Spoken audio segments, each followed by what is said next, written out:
afternoon. John Crampton is one of Bloomington's best residents, I think. I got to know him a little bit 20 plus years ago over the phone when I was calling for his daughter to have her help me pick up cigarette butts and all kinds of things to move this city to smoke-free. And John and Mary are members of Oak Grove Presbyterian, which is a very active church in this community. And they seem to know everybody in this room just about. Must be a lot of members from there. But he and Mary have been residents for 31 years in Bloomington. He's the president of the Bush Lake chapter of the Izaak Walton League of America, a nationwide conservation organization. He also serves as a founder of the Bloomington Sustainability Coalition and as chair of the Green Committee at Oak Grove Presbyterian. He is a member of the UU-Presbyterian Community Solar Collaborative. He is the owner of a video production training company. Minnesota passed a significant Community Solar Act in 2013. It provides the opportunity for residents and businesses in the territories of investor-owned utilities to get all of their power from 1 to 5 MW. Is that megawatts? MW? Megawatts. Boy. Solar gardens that are built and operated by private solar developers. Mr. Crampton will present, community solar gardens as an exciting, affordable opportunity for all of us to dramatically cut our carbon emissions and help build the new renewable energy economy in our state community. Welcome, John.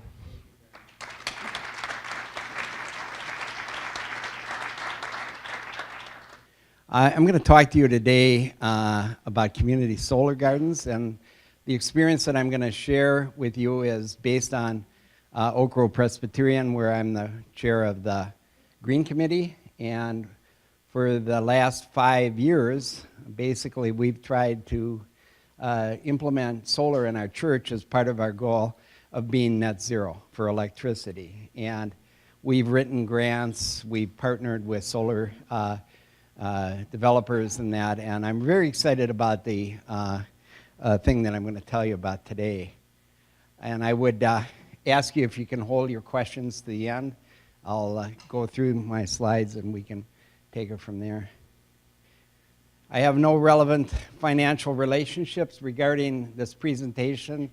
In fact, since the Great Recession, I have had no relevant finances. So what is a community solar garden? It's a medium-sized solar PV, photovoltaic, array of 1 megawatt, 1 million watts or larger. It's typically located in a rural area on 5 to 7 acres of land. It has to be in the same county or adjacent to the county of the subscriber or the customer that's using it. It feeds electricity into the utility grid on a guaranteed power purchase for 25 years. So this does not vary. This is a contract by law. And the 2013 Minnesota solar law requires investor-owned utilities such as Xcel to offer community solar gardens to customers and solar developers. This does not apply to munis or co-ops. There's a couple other investor-owned utilities, but for all intents and purposes today, we're talking about Xcel.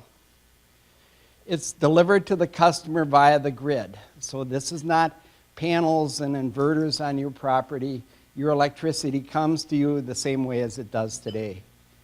You, as a customer, receive bill credits for the energy produced by the community solar garden, which you can then use to offset your utility bill. So you get a bill for the electricity you use, but you get bill credits for the amount of power that your subscription to the community solar garden has produced. And you can do it either as a prepaid owner of the panels, which is the way that most people think about this, is that you buy a panel, or you can do it as a pay-as-you-go subscriber. And today my focus is on pay-as-you-go subscribers. That's what our church is looking at. That's what I'm looking at as a customer. So it's a subscription. In the same way that you subscribe, to the newspaper, you would subscribe to your power. So here's what they're not. They're not rooftop displays or arrays that you would have on the rooftop of your premises, but they're basically large solar arrays with groups of investors and customers and solar developers, typically in rural areas. And this is how they work. Starting in the top and going to the right, the electricity from the solar garden is fed into Xcel. In return, Xcel sends you a monthly electric bill minus the electric credit. So the electricity comes from the solar garden to Xcel into the grid, and then for that you get an electric bill minus the bill credits, and then you pay a subscription fee. And the way it's set up in most cases that the subscription fee is less than what you would pay for your power. So why do you do it?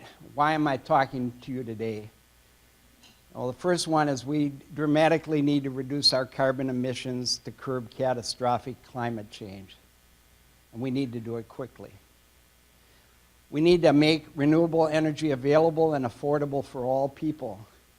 And we need to create a community of people taking action now. We can't wait. So the problem is, how do we dramatically cut our carbon emissions from burning fossil fuels now in order to avoid catastrophic climate change within the next 25 to 30 years? In other words, we're talking about our children and our grandchildren and the world that they'll inhabit. This graph here is pretty interesting in that and pretty alarming in that it shows, depending on when our peak year is for the rate of emissions, for our carbon emissions, those are the required amount of reductions that we have to make per year in order to avoid global warming of 2 degrees Celsius, or I think it's 3.4 degrees Fahrenheit. So as you see, the longer we wait, the more dramatic the cuts are that we have to make. And also, the earlier we have to get to net zero. And I'm talking about all sources, our cars, our electricity, our heating, our industry, fairly dramatic changes. So here's my church. Last year, in a typical year, we consume 125,000 kilowatt hours. We pay about $1,500 per year. The average annual cost increases about 4.3% from Xcel. That's what it's been for the last 10 to 12 years annually. And it's a small part of our annual budget. It's not a big, thing that jumps out at you. But if you look at the carbon emissions that produces, 87 metric tons, 192,000 pounds of CO2 emissions annually, it produces $5,100 in social costs of carbon, okay? These are the lost productivity, the floods, the extreme weather events, the effects of burning fossil fuels. What are social costs of carbon? I'll go in and break it down a little bit further. We see them every night on the news. We see them when we pick up the newspaper. We see them happening all around. Droughts, floods, wildfires. The U.S. Forest Service now spends 50% of its budget fighting fires. Of all the forests that we have, 50% of it is. My son-in-law is a firefighter for the Forest Service. He spent 9 weeks out west as a firefighter working in Washington and Alaska, Idaho, Wyoming, Utah. He could be fighting fires until Christmas if he wanted to. That's how severe it is. Extreme weather events that are happening more often. 100-year, 500-year, 1,000-year weather events. And then the health impacts of burning fossil fuels. Asthma, bronchitis, respiratory illness. Karen talked about quitting smoking campaigns. We're dealing with the fossil fuel effects, health effects. And it cannot possibly account for melting ice caps and thawing permafrost, massive species extinction, rising sea levels, the acidification of the ocean, and the refugee migrations. You've seen this fall the news about the refugees that are coming from Syria. Okay, imagine what happens to Bangladesh, which is, I think the highest point in Bangladesh is less than 10 feet above sea level. What happens with the rising sea levels? That's going to be a huge, huge migration of people. So who pays these social costs of carbon? We're starting to, on a massive thing, yeah. But a lot of these are costs that we're offloading to the future, to our children and our grandchildren. And so that's what this is all about. So let's say my church joins Community Solar Garden. We're going to save a little money on our budget. Again, it's a small part of our annual budget, but look at this. 87 metric tons of CO2 that we're avoiding, and $5,100 in social costs of carbon avoided. And that's for 1 year, for the first year. Let me talk about my household. I'm a typical average homeowner in Bloomington. I have about 10,000 kilowatt hours of fossil fuel electricity every year. Cost me about $1,800.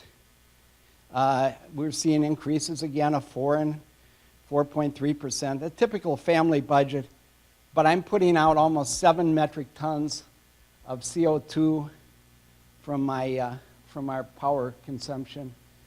Social costs of $405. Okay? What happens if I join this community solar garden? I'm going to avoid that 7 metric tons of CO2. I'm going to avoid that $405 of social costs of carbon. I'm not going to be putting those out. I'm going to be taking responsibility for that. I'm going to be owning my carbon. What does that mean? Now, we've been talking about metric tons of carbon, and nobody knows what that is. I mean, it's hard to think about a metric ton of carbon, much less 87 metric tons. But if my church goes with a community solar garden, for the life of that garden, we're going to avoid enough carbon and enough social costs that we could take 57,000 incandescent lamps and convert them to CFLs. That'd be quite a project, wouldn't it? That'd be a heck of a mission project for our church. We could avoid 12 rail cars of coal not being burned. We could avoid 29 tanker trucks of gasoline not being consumed. That's the equivalency of what I'm talking about. What I could do at home is very similar over 25 years.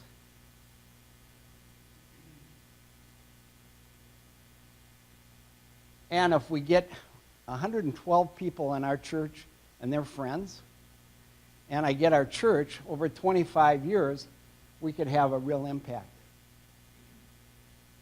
We could prevent a coal train from being burned, a whole coal train.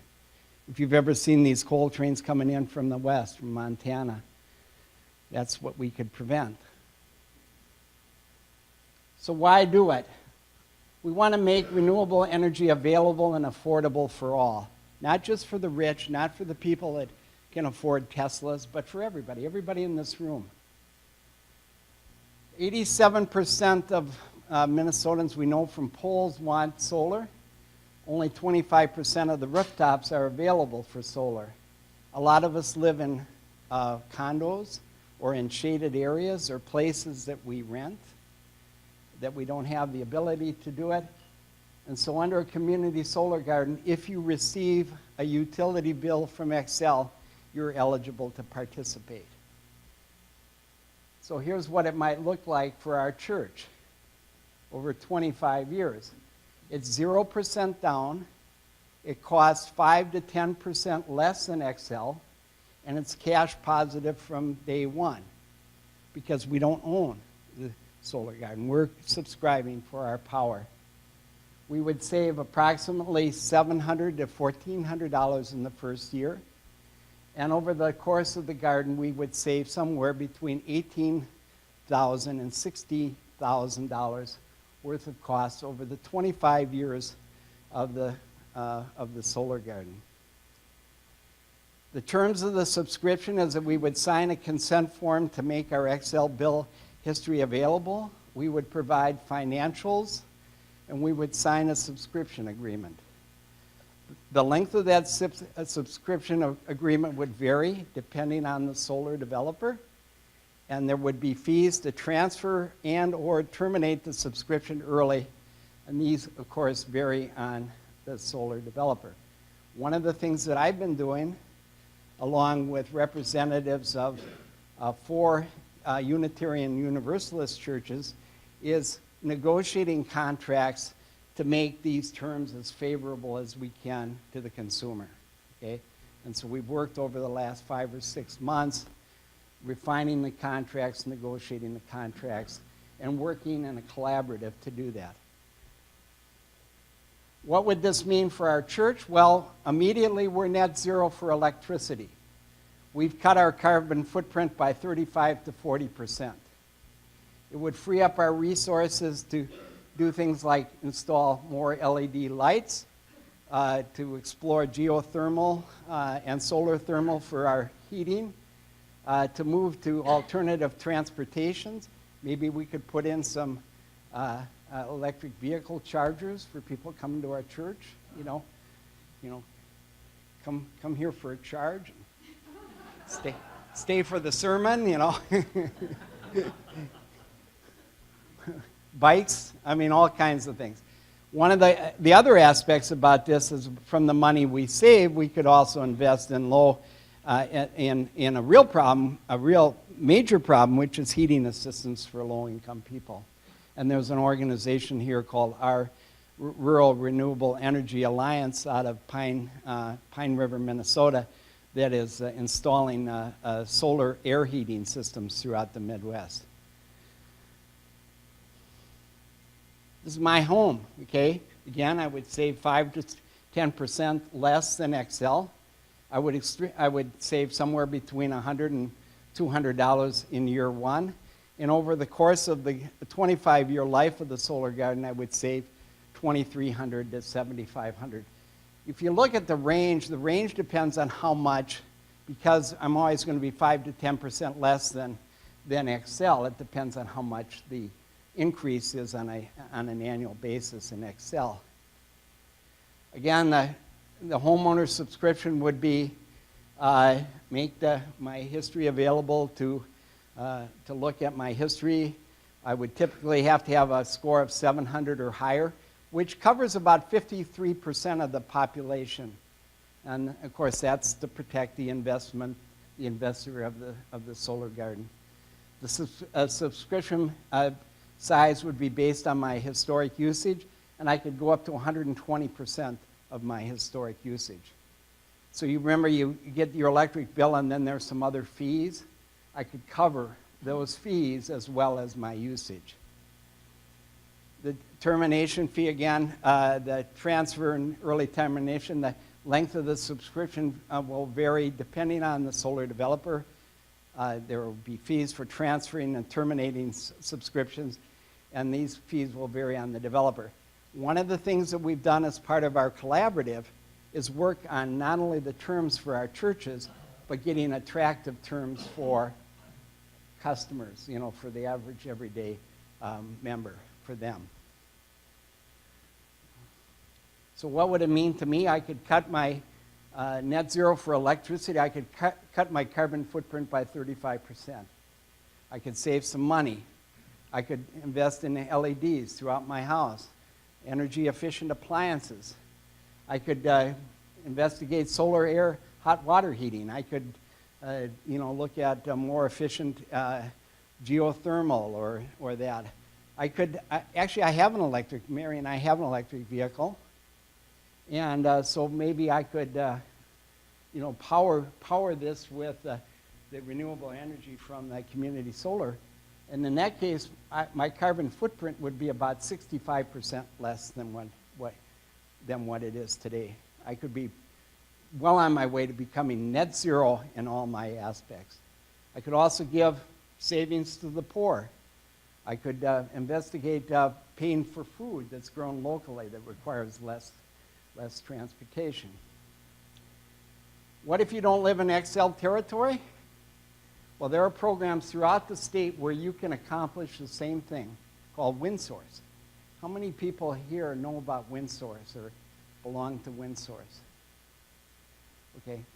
They are mandated throughout the state, okay, to be wind power by not only XL but other utilities throughout the state. And typically they're about 6% more than the retail rate of electricity. They have some advantages, one of which is that you can just sign up for them. You don't have to have a FICO score. Again, my objective is to cut carbon. That's my number one thing. And so what we're going to be doing as our church, because we have a lot of members who live in Dakota Electric and other territories, is we're going to be offering information about WindSource as an alternative. So why do it? Well, one thing is to create a community of people taking action now. This is the time for study, the time for let's try this as a pilot is over. We got to act. Our goal in 2016 is for us as a church and 112 of our members and friends to fill a 1 megawatt community solar garden to avoid 22,500 metric tons of CO2, to avoid $700,000 to $1,375,000 in social costs. That's what the cost of 1 megawatt. To save $180,000 to $600,000 over the course of the life of that 1 megawatt garden, and then to create campaigns to sign up more people. And that's why I'm here talking to you today, to get the word out. So what are our bigger goals? What if we got 20 churches and 2,300 members? Certainly could do that here in Bloomington. We got a lot of churches here. You know, a lot of them are bigger than ours. That would be 20 megawatts. What if we got 20 schools, families, and neighbors to sign up for that? Well, that'd be great. I mean, you know, we're always talking about more, you know, we need to, I just got a note from my niece who's a first grade teacher, and she wants me to contribute so they can buy supplies for the kids. You know, wouldn't it be great if we could say, okay, let's have a community solar garden and we'll fund those supplies. And oh, by the way, we're going to create a livable world for our children and our grandchildren. What if 20 large to medium-sized employers and their employees created a community solar garden? What if Bloomington City, with its facilities and street lights, converted, of course, to LED lighting, were to do this and to take this on? Community solar gardens for residents of Bloomington and for our city. We all like saving money, don't we? What about retailers in our fair city? We have a number of them. How about if they took it on? Before community solar gardens, our electricity bills are part of the problem, carrying us unwittingly or unconsciously towards catastrophic climate change. After joining community solar gardens, our electricity bills become our conscious, powerful, and collective voice and grassroots tool for new energy innovations to cut our carbon and to curb climate change. I have some sheets right now. I'll take questions. If you're interested, I'll pass these out. And if you would tear off the bottom part of that, then I can let you know when we're having meetings coming up. So would you help me pass these around? Okay. I'm going to take questions right now. Yeah. Mm-hmm. And this gave me an idea. We have a Hindu temple in Maple Grove where we have 80 acres of land, out of which 40 acres is marshland and not buildable. Where I was thinking, and this is much bigger project than we got here, use 40 acres, 30 acres of land to create the solar garden. And then, I don't know what, whether it's Excel or whatever company it is for generating electricity. And that could give us all of your things multiplied by many times more. Great idea. Terrific idea. Yeah. You're a landowner, okay? Your temple is a landowner. So there is one in Orlando too. Yeah. But this one is in Maple Grove. That's fine. That's good. Yes. A couple weeks ago, I got a cold call from somebody pushing community solar. Any cold call rings an alarm bell in my head because it means to me that somebody's looking for a sucker. How do you find the right kind of developer? And what's out there to avoid? Well, I think that's a good question, and one of the things is you read the contract, okay? Before you join anything, you read the contract, and like I say, our contract was developed over a course of 6 months. It's been reviewed several times by the lead energy attorney for a large law firm. What can an individual do other than read 59 contracts from 59 developers? I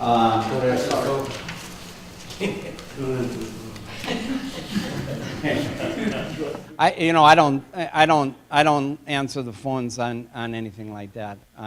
What I'm talking to you about today is like you check out the company, you read the contract, you have some opportunity. I cannot reveal the company right now because we don't have a signed contract at this point. Yes. What's the status of storage of solar for the nights? Well, Tesla is building a factory that's building them right now in Reno, Nevada. It's a $1 billion a Panasonic Tesla thing. Battery storage is coming on. The investment tax credit for solar goes from 30% to 10% at the end of 2016. And so some people think, well, that'll kill the solar, but actually what's happening is the cost of solar is dropping dramatically.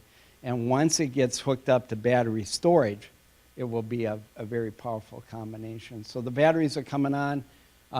Just to give you an idea, I have a 2015 Leaf. It has a range of about 100 miles. The 2016 Leaf has another 20 miles, and then the 2017 Leaf is going to be 250 miles.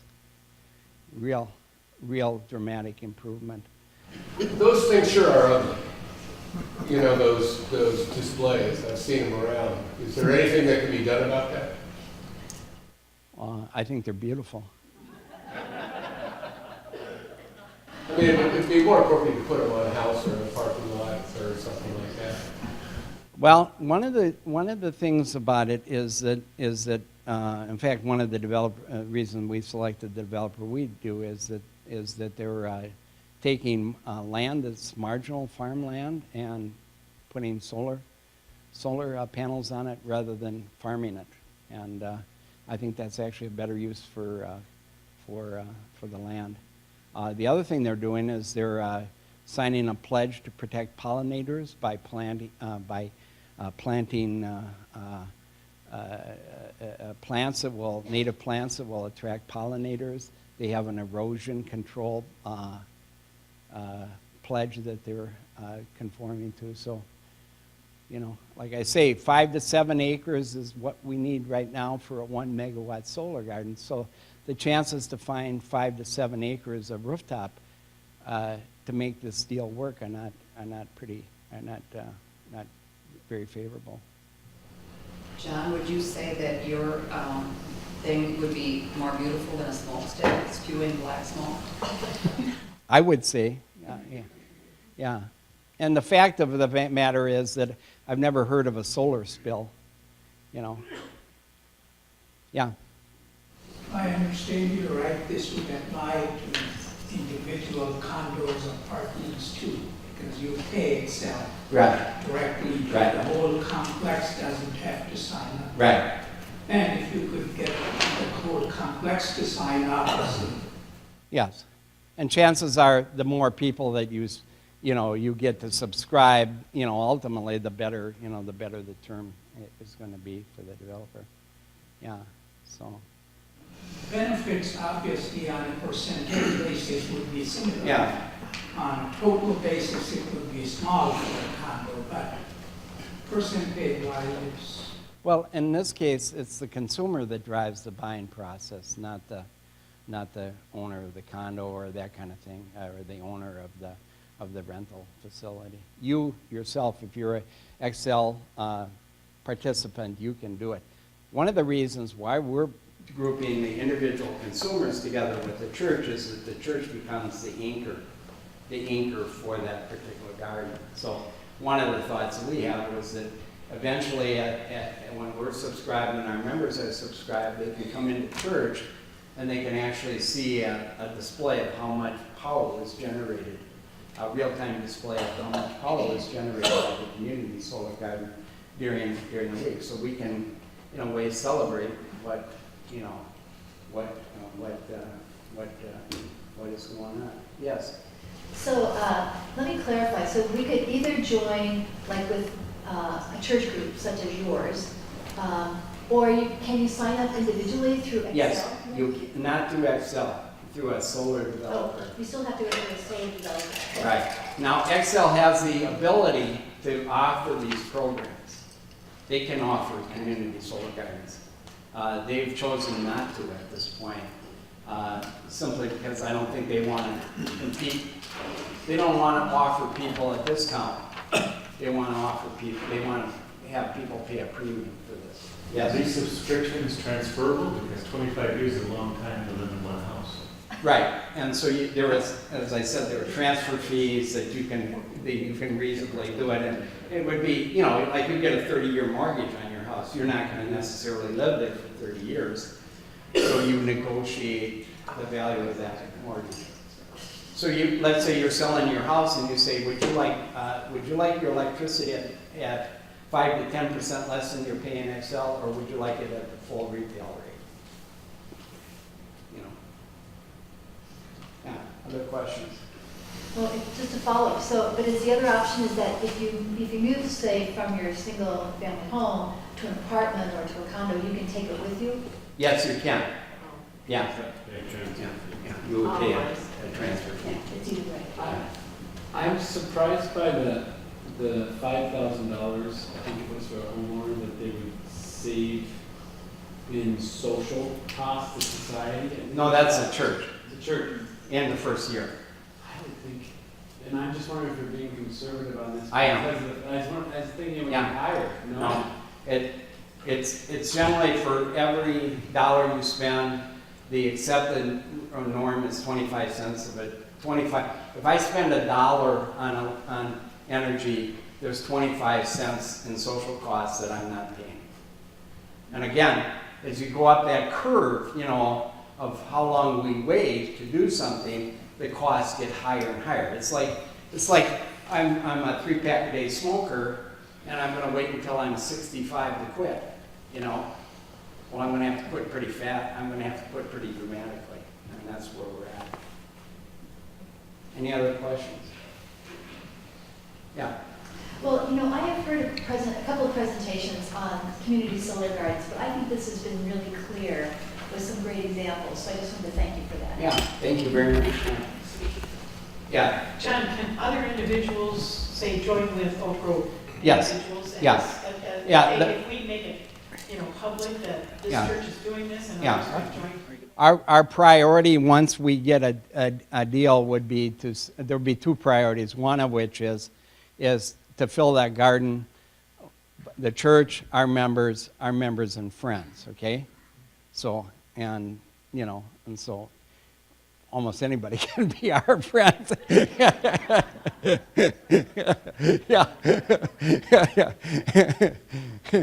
Minnesota Valley will be another one. So if you're not friends with people at Oak Grove, you maybe hang out with the Unitarians. So yeah, yes.